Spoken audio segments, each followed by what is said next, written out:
veteran's voice, stories that deserve to be heard. My name is Tanzilla.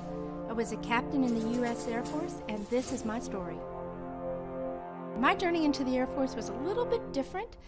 I was going to college at the University of Louisville, Kentucky, and you have to take a PE course, and I hate just taking standard PE courses.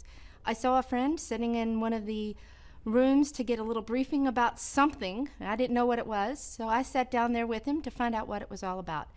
And it turned out to be Air Force ROTC. Told my dad about the fact that I was considering joining Air Force ROTC, and his first comment was, "You will never make it in the military. You are too headstrong." I went ahead and did it anyway.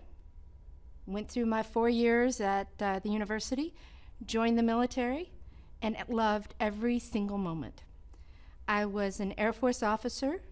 My very first duty station was at a place called Little Rock Air Force Base, the flattest place I'd ever seen in my entire life. But I learned so much at that base.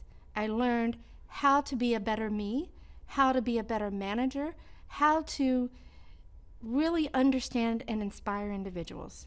I had some great individuals that worked with me to mold me.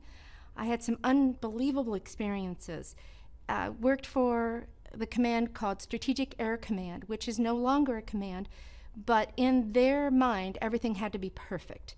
You had to be able to dot every I and cross every T exactly to perfection.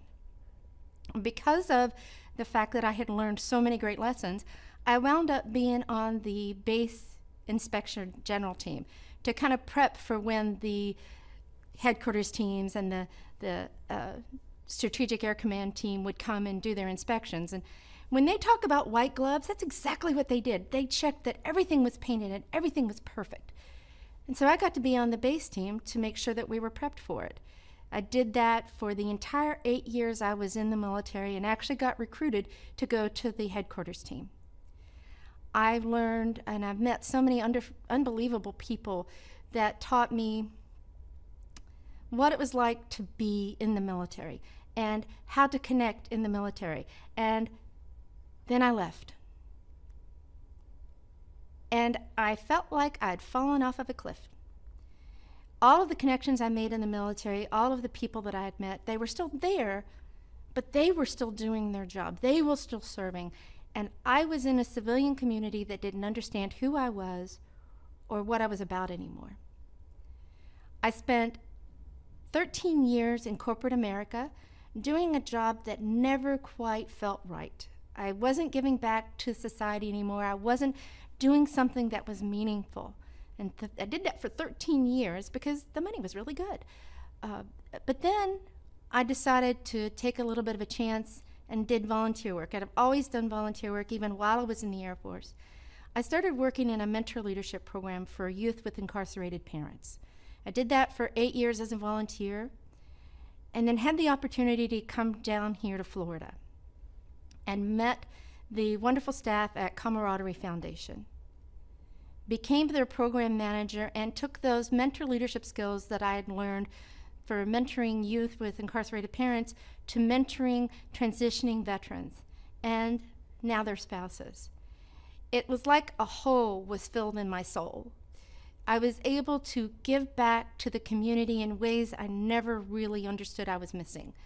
One of our biggest missions is to help heal the invisible wounds of war, and we do that through counseling and emotional and spiritual support. But the counseling side of it, I had my social work degree, I had crisis management, I had suicide prevention, but I hadn't really used it to the full extent until I got here.